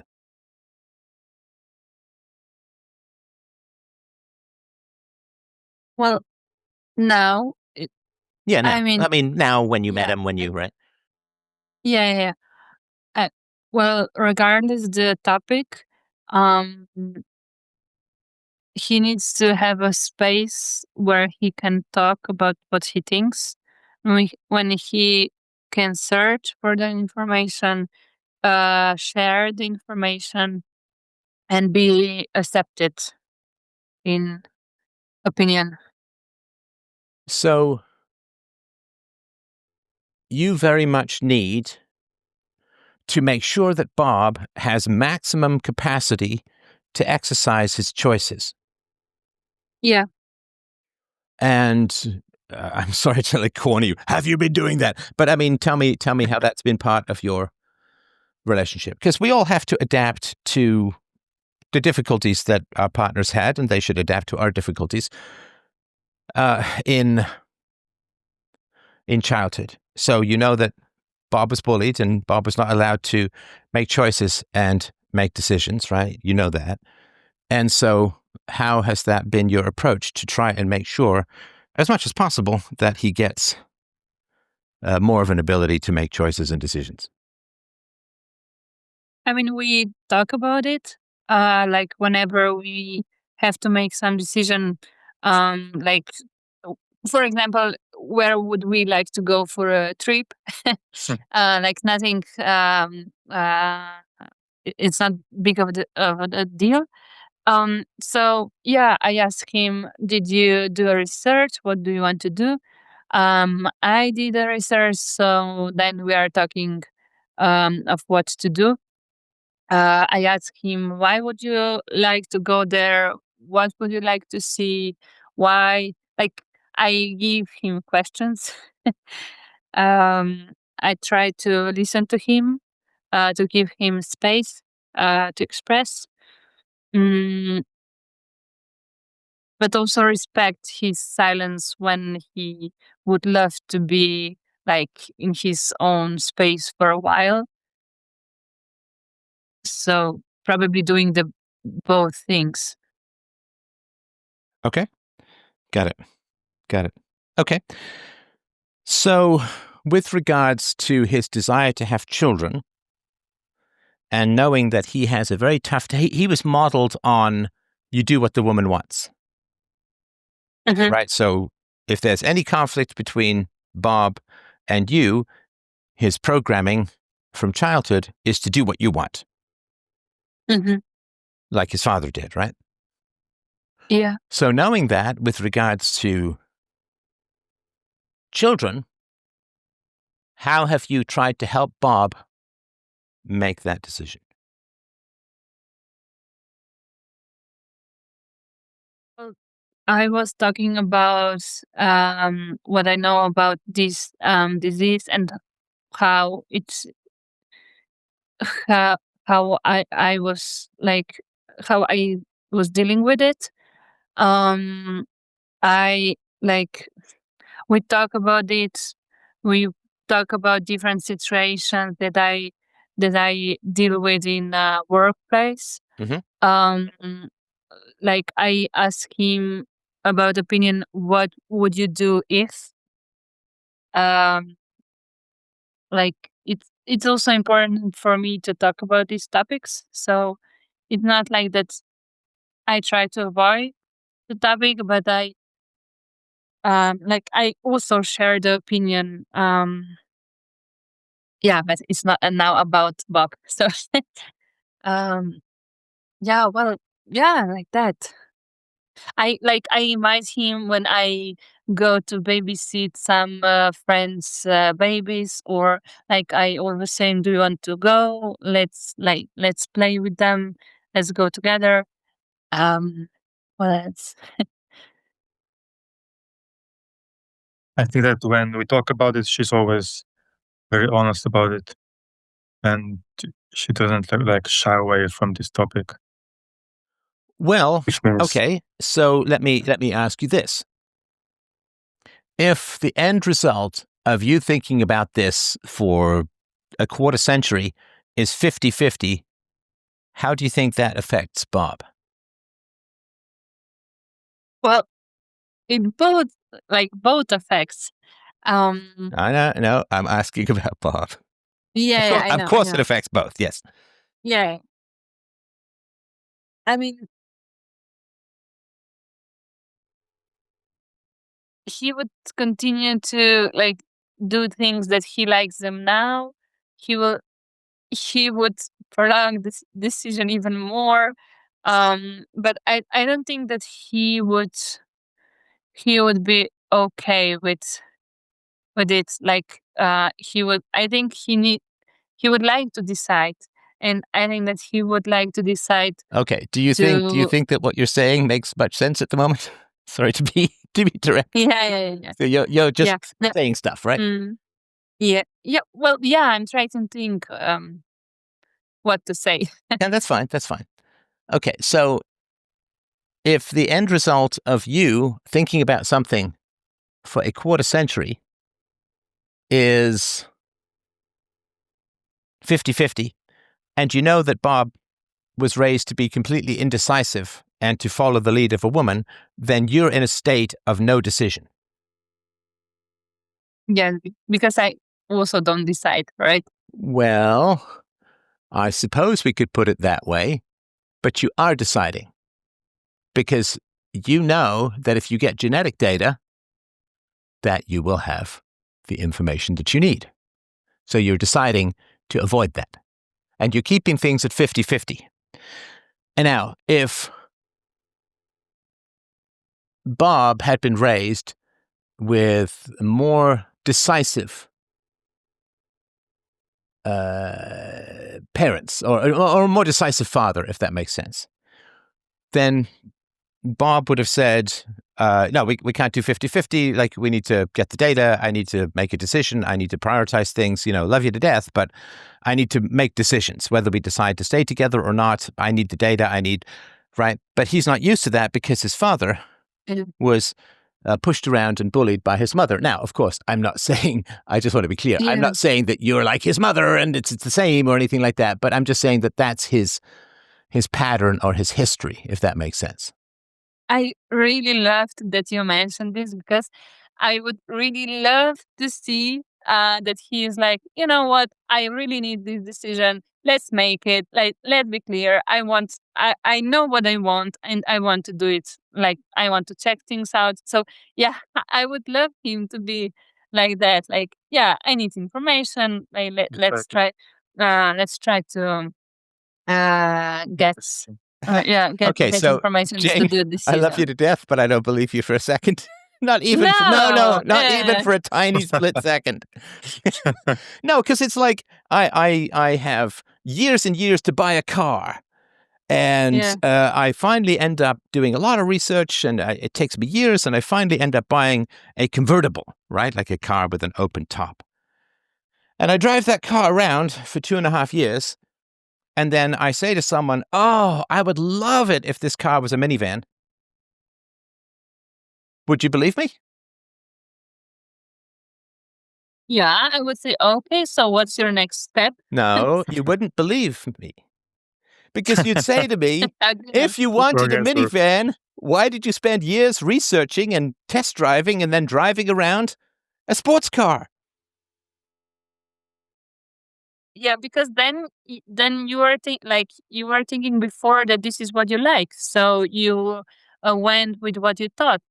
Well, but if I kept the sports car while saying I really wished it was a minivan, what would you say to me? Yeah, go for it. You'd say, well, get rid of the sports car and get the minivan, right? Yeah. Or stop saying you wish the sports car was a minivan, right? Mm-hmm. So saying I wish Bob was fundamentally different, which is what you're saying, I don't believe you because you chose Bob. And that's why I asked earlier, right? I asked, that's not a trap. I asked earlier what attracted you to each other. And you said all of these positive, wonderful things, right? And now saying, well, I chose Bob and I've been with Bob for 2.5 years and he's the greatest guy ever. But boy, I really, really wish he was different. No, so saying, I wish. Okay, let me ask you, Jane. This is the big question. Okay, in your family, was your mother or your father more in charge, or were they equal? Mother. There you go. Mother. There you go. So that's why. That's why you have this compatible. I'm not saying it's the only reason you're together, but you guys both grew up with dominant mothers, right? And you chose Bob because you guys, your histories fit together. You chose Bob because he doesn't do what you now say you want him to do. And let me give you, I can tell you, I can prove this to you in 1 second, right? Yes, right? do that. So if Bob said, all right, up, honey, we're going to a geneticist, we're going to get the data on this, how would you feel? Yes, let's do it. No, come on, be honest. How would you feel? I know how you would feel. How would you feel? No, because I really want also to do a decision, because it's not like, for me, it's not okay anymore to be 50-50. So Okay, let's say within a month or two of dating, Bob said, Yeah. I really like you. I'm concerned about this genetic stuff.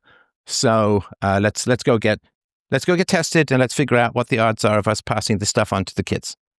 What would you feel? I mean, yeah, I would say it's too early, but yeah, I mean, why not? Why not? If it's so obvious, why not? Then why haven't you done it? I don't think that this was the only issue. Like, if No, you're not. You gotta. You don't have to answer my question, but you can't just ignore it, right? So why, if you say this is so important and good, why haven't you done it?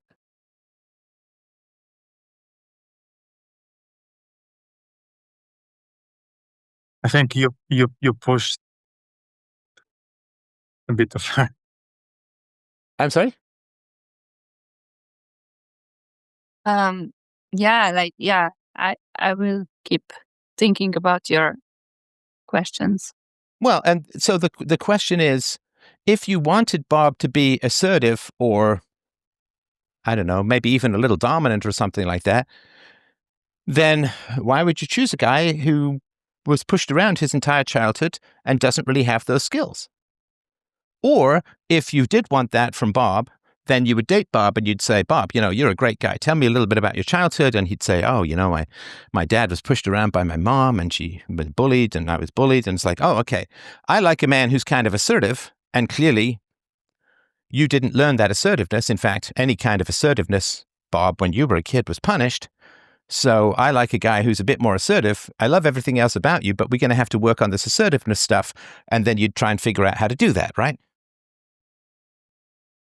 Did anything like that happen?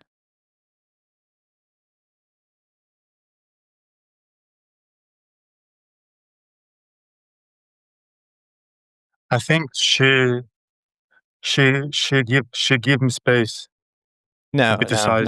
Because if she likes you to be assertive, and she notices that you're not assertive, and then she finds out from your childhood, like if I married a woman or I was dating a woman and I desperately wanted her to learn Japanese, right, and she didn't grow up learning Japanese, I would say, oh, I would love for you to learn Japanese. Maybe we could do that together, or maybe I could help you learn Japanese, or something like that, right? But if I really want a woman who speaks Japanese, I should just choose a woman who speaks Japanese, right? I shouldn't choose a woman who doesn't speak Japanese and then 2.5 years later say, oh, I really wish she spoke Japanese. Makes sense, yeah. And so I don't like it. And personally, I'm just going to be, it doesn't mean I'm right, but I'm going to be honest about what I think, which is I don't like it when people say about their partner, I wish they were fundamentally different from who they are. So, Jane, if you say about Bob, I really wish he was assertive or this or that or the other. Well, why did you choose him then? I think you chose him because you're both familiar with the woman being in charge. And that's what you grew up with. That's the language you speak.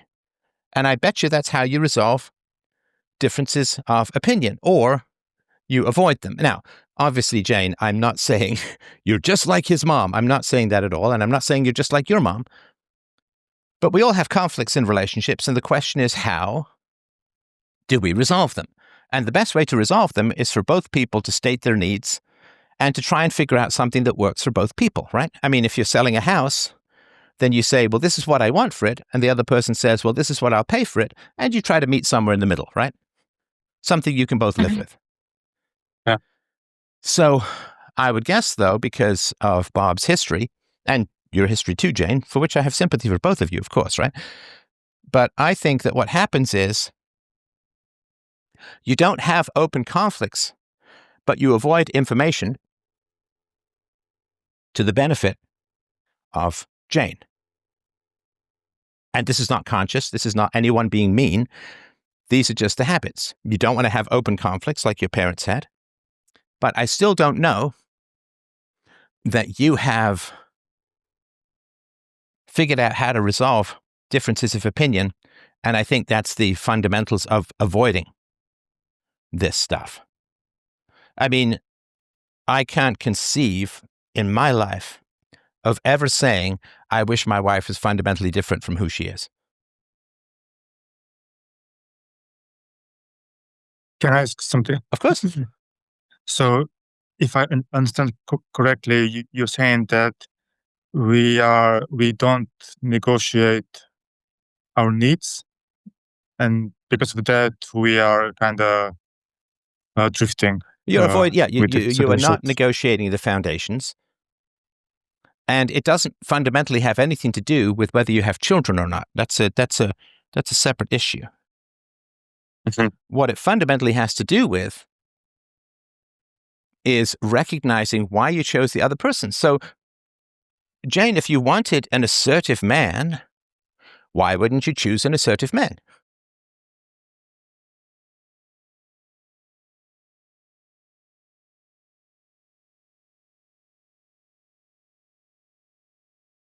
And I can tell you, it's nothing to do with you, fundamentally. The reason why you didn't choose an assertive man is that your mom didn't want you to. Because, let me ask you this, Bob, have you ever had any conflicts with Jane's mother? But not any big ones, no. Right. Have you ever seen Jane's mother treat Jane negatively? Yes, I did. Okay.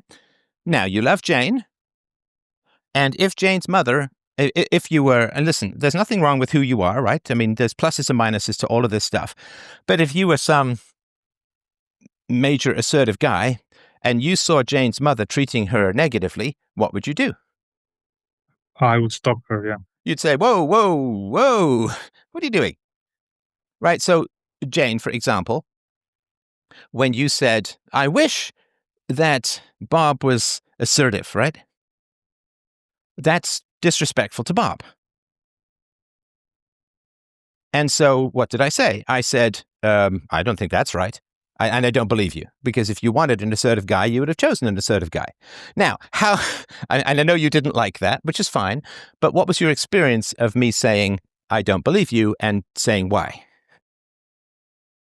I mean, but you can also be like this to some topic, like it's not that the whole person is indecisive. Like you can just be indecisive with some issue that. Okay, so that's like, hang on. That's abstract and analytical. What did I ask for, though? Sorry. How did Sorry, you what? feel Uh-huh. when I corrected you on you wishing Bob was different? Yeah, I didn't like that. Right, you didn't like it. And what, Bob, what did you say? You said something like, Steph, you went too far. Did you say something? I couldn't quite catch it. But yeah. because I mean, because I saw. Jane, did you get all kinds of I'm sorry. annoyed when I said that? Yeah. No, I'm asking Jane. You got annoyed, yeah. right? Yeah. Okay, so that's an example of an assertive guy. Did you want that? Yeah. No, you didn't, because you got annoyed, right? So that was my test, right? So you say, "Oh, I really wish Bob was assertive." I'm like, let's find out if Jane likes assertiveness. I wasn't mean, was I? No. I didn't call you a liar. I didn't. I just said I don't believe you, and here's why. And but I also said it's unconscious, and I also was very clear to say I'm not saying you like your mom or like Bob's mom or anything. So that's an example of an assertiveness which bothers you, right?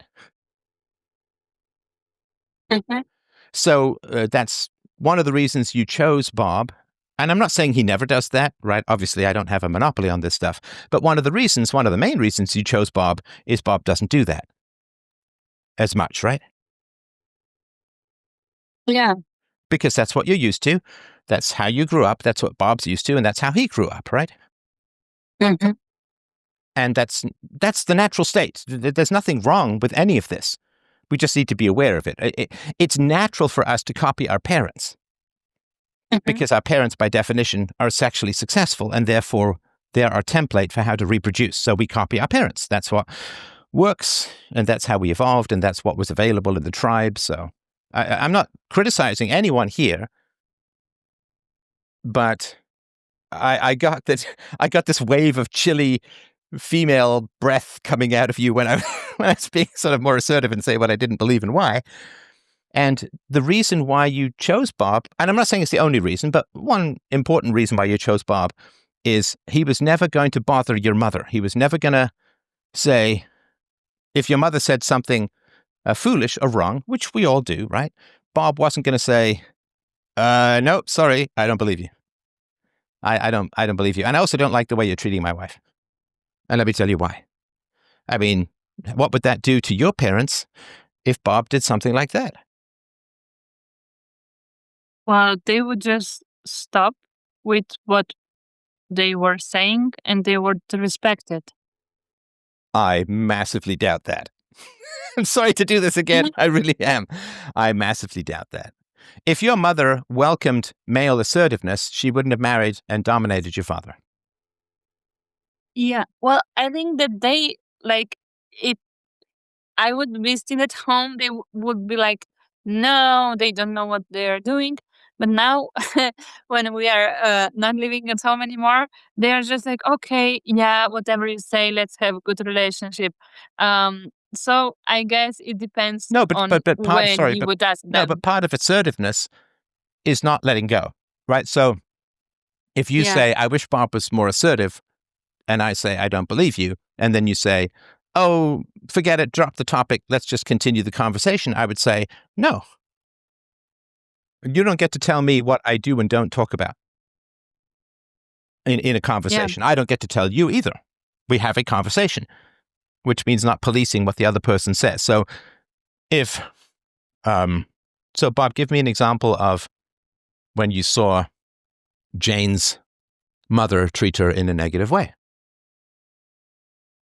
One time when we were leaving their house, she was very pushy towards Jane to take some food, and she wouldn't take no for an answer, and that got Jane very frustrated. Okay, and what did you have an urge to say to your mother-in-law?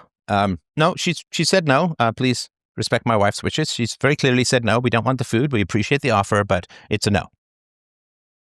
So at the time, I vividly remember this because I kind of disappointed myself in this how I reacted. Yeah, listen, and I'm sorry to interrupt. Yeah. I'm not I'm not blaming you. I mean, this is how you were raised. Your father modeled a million times. Your father modeled, okay, honey, okay. So I sympathize with that. But you didn't stand up for your wife in that context, right? Yeah, if I had, I also agree with you that I'm not that decisive because of my parents, but I also want to be more decisive. So in that situation, I should have said like, stop it or drop it. Well, She doesn't want the food. except that, I mean, this is the challenge, right? Except that Jane chose you because you wouldn't. Yeah, but I still have. No, hang on. But Jane chose you. Stop. Jane chose you because you wouldn't do that. So if you were the kind of guy who would do that, Jane wouldn't have chosen you. So you wouldn't be in that situation. Do you see what I mean? Yeah, but that's unconscious, right? No. So let me give you the analogy. Sorry to interrupt. Let me give the analogy back. So if I'm, let's pretend we're in the animated Cars universe or something. But so if I'm a sports car and somebody comes in and wants a minivan, do they choose me? If they want a sports car, then yeah. No. If they want a minivan and I'm a sports car, do they choose me? If they want a minivan, then no. Right. So if they want a sports car, they will choose me because I'm a sports car, right?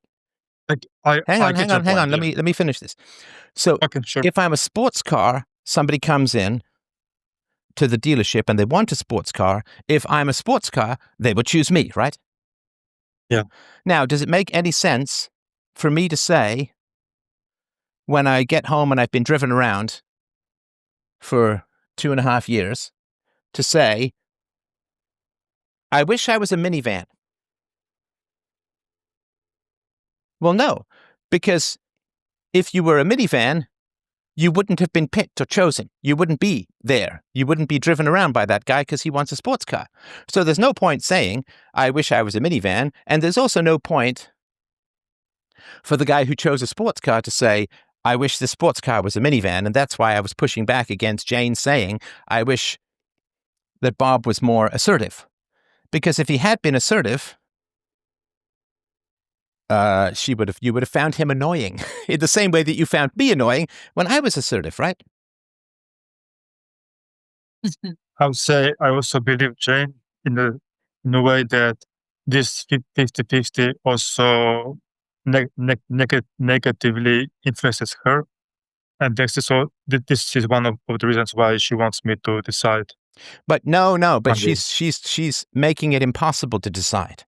And sorry to be blunt, but so when you say to someone, I want you to be decisive about a 50-50 decision, you realize that's impossible, right? I mean, mathematically, it's impossible. You can't be decisive about a 50-50 decision. Yeah, but you can still decide. But you can't be decisive. And you can't decide other than arbitrarily.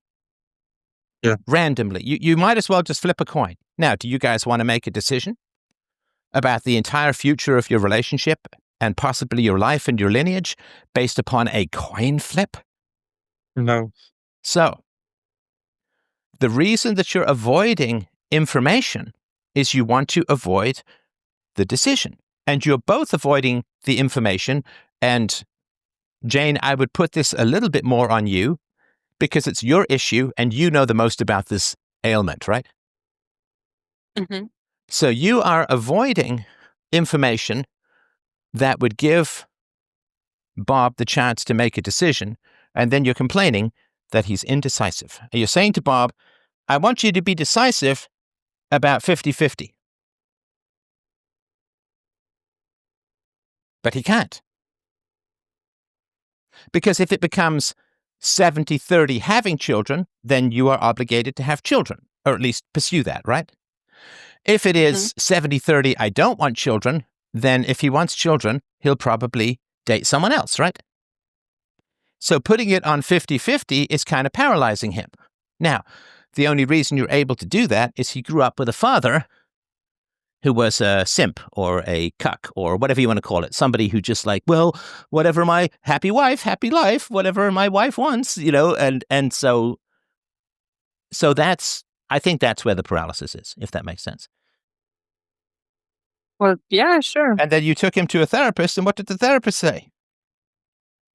Bob, you're completely at fault. If you loved your partner, you wouldn't ask for children.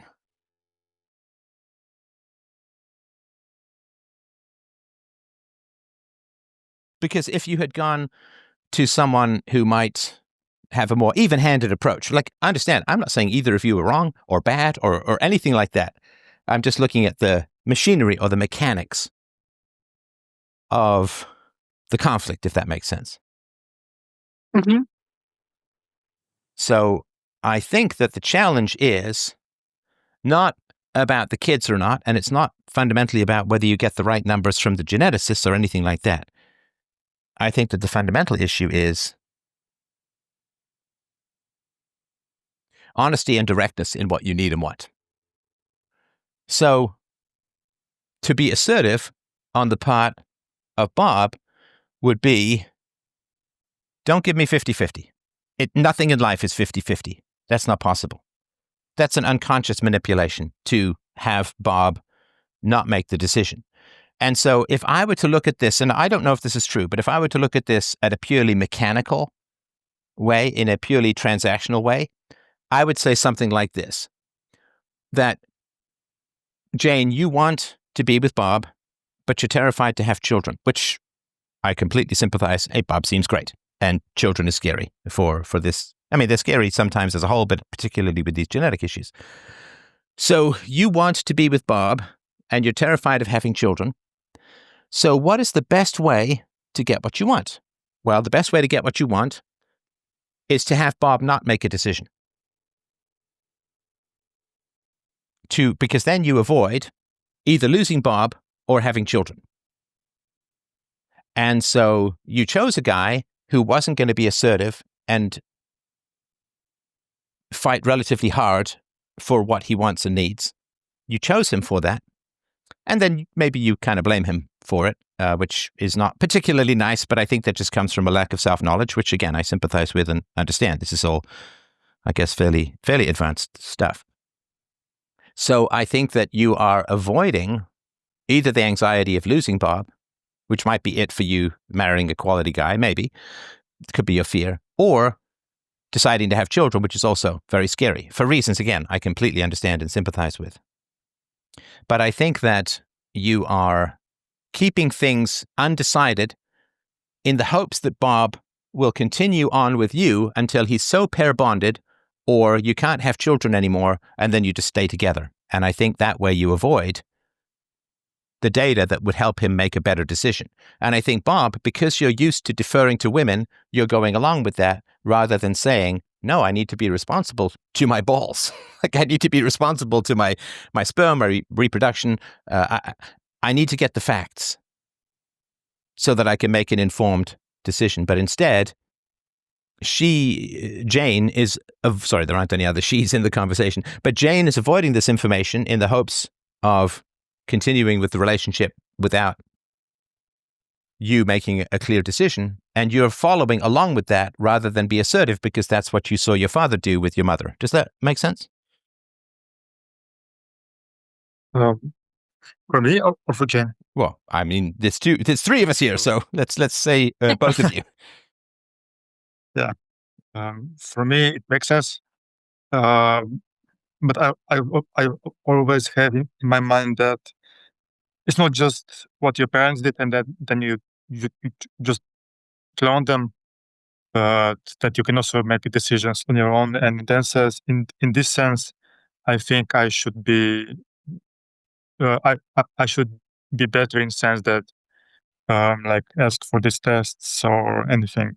Well, listen, and I'm sorry to interrupt, and we'll stop in a second or two here. But so I would say, again, it's just my opinion for whatever it's worth. It's not about the tests. It's about the more fundamental underlying mechanics of it, which is that, Jane, you're used to the women running things, so you chose a guy who's compliant. And there's nothing wrong with that. I mean, but it is what it is, right? And you also have to, if you chose a guy who's compliant, then when he starts to become more assertive, you're quite likely to punish him. In the same way, in a small way, you got kind of cold towards me when I was assertive, right? So you can't say, I want a guy who's assertive and then punish him when he starts to become assertive. And I imagine that that's what would happen. And again, that's just, I think, something that wasn't a connection for you before. So now you're responsible, but before it was just, and so I don't think fundamentally it's about getting the data about kids. I mean, I would certainly do that, but I think it's, time to have a good conversation about why are you with each other? And look, there's lots of good things about why you're with each other, but the bad things are because you're both used to the woman being in charge. And if you're so used to that and you're unconscious of that, then you will punish Bob for being more assertive, or you will withdraw, or you'll be cold, or you'll give him negative signals for being when he's more assertive. And that is going to drive his love away because that's too much like his mom. That's too much like his parents. And a woman cannot act too much. I mean, I don't know, females are females, so it's a spread. But a woman can't, I mean, Bob, you were punished for being assertive when you were a kid, largely by your mother.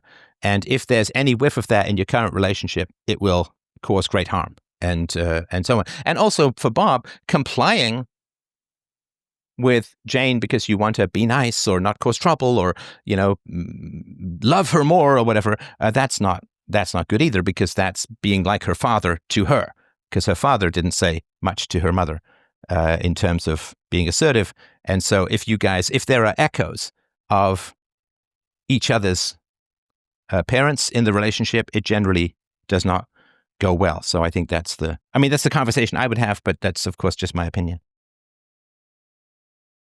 Yeah, I see your point, and it makes sense.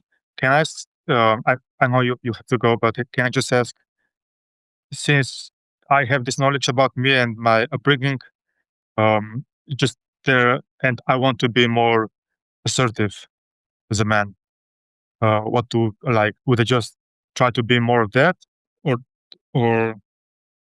I don't know, Well, I some other mean, way? you have to meet in the middle. So you have to be more assertive, and Jane, you have to not get all kinds of cold and distant when he's assertive, like the way you did with me, right? So you have to work to welcome his assertiveness, and he has to work to be more assertive, and you have to talk about all the stuff that is in the way of that comes from your childhood, if that makes sense. So to talk about it and explore the right, and so more healthy. relationships are all about agreements, right? So if the agreement is, Bob, you're going to be more assertive, right? Okay, so that's the agreement, right?